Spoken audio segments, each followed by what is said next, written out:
ரொம்ப ரொம்ப சந்தோஷம் இந்த மாதிரி ஒரு ஒரு நிகழ்ச்சியில் கலந்துக்கிறது. அதுவும் அரசு ஏற்படுத்துகிற நிகழ்ச்சி, இவ்வளோ மாணவர்கள் இவ்வளோ உற்சாகத்தோட அவ்வளோ சந்தோஷமாக இருக்குது. தமிழ்நாட்டுக்கு ஒரு நல்ல சிறப்பு இருக்குது. இங்கே ஒரு பையன் படிக்கிறான், நல்லா படிக்கிறான்னு தெரிஞ்சா சொத்தை வித்தாவது கூலி வேலை செஞ்சாவது அவனை படிக்க வச்சிடணும்னு நினைக்கிற ஊர் நம்ம ஊர்.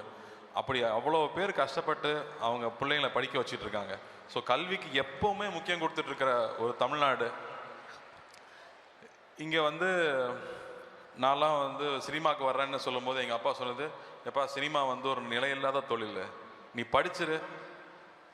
படிச்சுட்டேன்னா எது உனக்கு கை கொடுக்கலனாலும் கடைசியில் அந்த படிப்பு உனக்கு கை கொடுக்குன்னு சொன்னார்.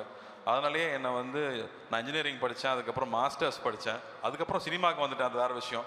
ஆனால் கல்விங்கிறது வந்து வெறும் மார்க் வாங்குறது, டிகிரி வாங்குறதோட முடியறதில்லை. ஏன்னா இன்ஜினியரிங் முடிச்சுட்டு எனக்கு என்ன தெரிஞ்சதுன்னு நான் யோசிச்சு பார்த்தேன், எனக்கு பயமாக தான் இருந்துச்சு, ஒன்றுமே தெரியல.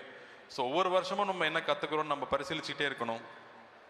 அதுக்கப்புறமா நம்ம கற்றுக்கிட்ட விஷயம் டிகிரியோட முடிஞ்சிடறதில்ல, வாழ்க்கை பூரா நம்ம படிச்சுட்டே இருக்கோம்.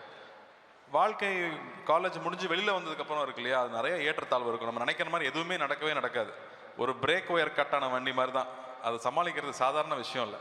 அதை எப்படி எதிர்கொள்றதுங்கிறது வந்து கல்வி தான் நமக்கு சொல்லிக் கொடுக்குது. எது சரி தவறு, எதை நம்ம எதாவது என்ன முடிவு எடுக்கணும் அப்படிங்கிற எல்லா விஷயமே கல்வி தான் கொடுக்குது. ஸோ தயவு செஞ்சு கல்வியை ஸ்ட்ராங்காக பிடிச்சிக்குங்க. இந்த வயசுல தான் நிறைய டிஸ்ட்ராக்ஷன்ஸ் இருக்கும், அதை தாண்டி அதை தைரியமாக கான்ஃபிடென்ட்டாக அதை பிடிச்சிட்டிங்கன்னா லைஃப் லாங் உங்களுக்கு பயமே இருக்காது. நான் அமெரிக்காவில் படிக்கும்போது நான் அங்கே ஏற்கனவே எனக்கு முன்னாடி போயிருந்தவங்க பெரிய தொழில் முனைவோர்கள் எல்லாருமே அரசு பள்ளியில் படித்து வந்திருந்தாங்க. அது ரொம்ப ரொம்ப அப்போ ஆச்சரியமாக இருந்துச்சு. ஆனால் இன்றைக்கி அது ஆச்சரியமாக இல்லை. அரசு பள்ளியில் படித்து வந்தவங்க தான் அங்கே பெரிய பெரிய ஆட்களாக இருந்தாங்க, அந்த எனக்கு முந்தின தலைமுறையில் இருந்தவங்களே.